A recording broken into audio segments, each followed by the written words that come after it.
নমস্কার বন্ধুরা, তনুশ্রী এবং কৃত্তিকার ব্লগে আপনাদের স্বাগত। আজকে খুব সহজে ধনিয়া চিকেন বানালাম। প্রথমে মাংসটা ভালো করে ধুয়ে নিলাম, তারপরে তেলের মধ্যে আলু দিয়ে তার মধ্যে লবণ হলুদ দিয়ে চাপা দিয়ে ভালো করে আলুটা ভেজে নিলাম।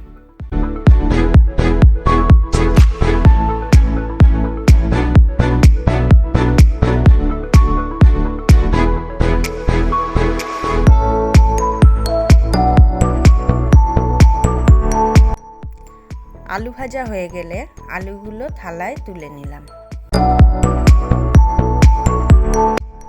তারপরে ওই তেলেতে গোটা জিরে, তেজপাতা, শুকনো লঙ্কা, গোটা গরম মশলা, তার মধ্যে দারচিনি, লবঙ্গ, গোলমরিচ, এলাচ সব ফোড়ন দিলাম। তারপরে পেঁয়াজ কুচিগুলো ভালো করে হাতে করে ম্যাশ করে নিয়ে তেলের মধ্যে ছেড়ে দিলাম।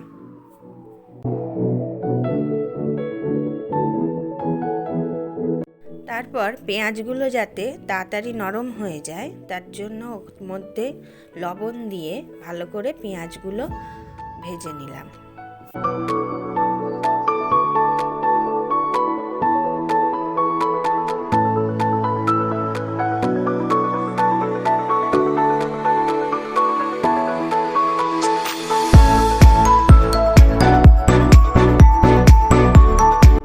পেঁয়াজগুলো হালকা লাল করে ভাজা হয়ে গেলে তার মধ্যে মাংসগুলো দিয়ে দিলাম।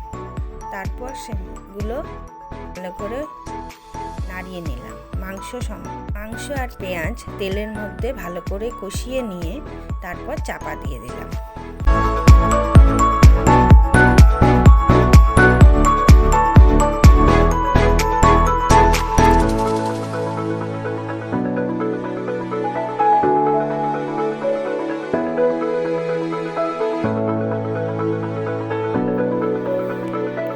তারপর ঢাকা খুলে ওর মধ্যে আদা, রসুন, লঙ্কা, ধনেপাতা দিয়ে মিক্সিতে পেস্ট করে রাখা ওইটা দিয়ে দিলাম।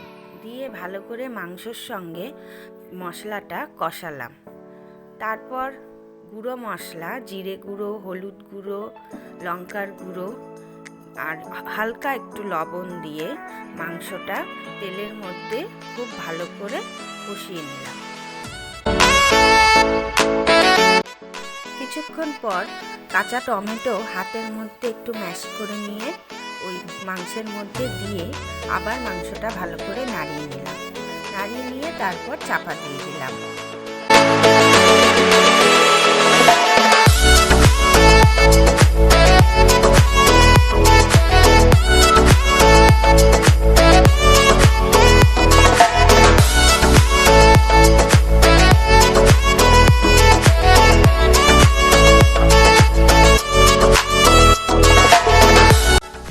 তারপর ওর মধ্যে অল্প একটু কসুরি মেথি দিয়ে ভালো করে মাংসটা নাড়িয়ে নিলাম। কসুরি মেথি দেওয়া হয় কারণ ধনেপাতার সঙ্গে তার ব্যালেন্সটা থাকে এবং ধনেপাতার গন্ধটাও খুব ভালো আসে। তারপর ওর মধ্যে একটু জল দিয়ে তারপর লবণটা ওর মধ্যে ঠিক করে দেখে নিতে হবে কতটা লবণ আর লাগবে, সেই বুঝে স্বাদ মতো লবণ দিয়ে আলুটা ওর মধ্যে দিয়ে মাংস আর আলু একসঙ্গে ওই ঝোলের মধ্যে কষিয়ে নিয়ে চাপা দিয়ে দিলাম।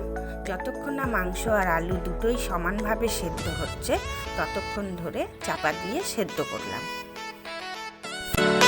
চাপা খুলে তারপরে মাংস আর আলু সেদ্ধ হয়ে গেলে তার মধ্যে অল্প একটু গরম মশলা দিয়ে আর ধনেপাতা দিয়ে সার্ভ করে দাও।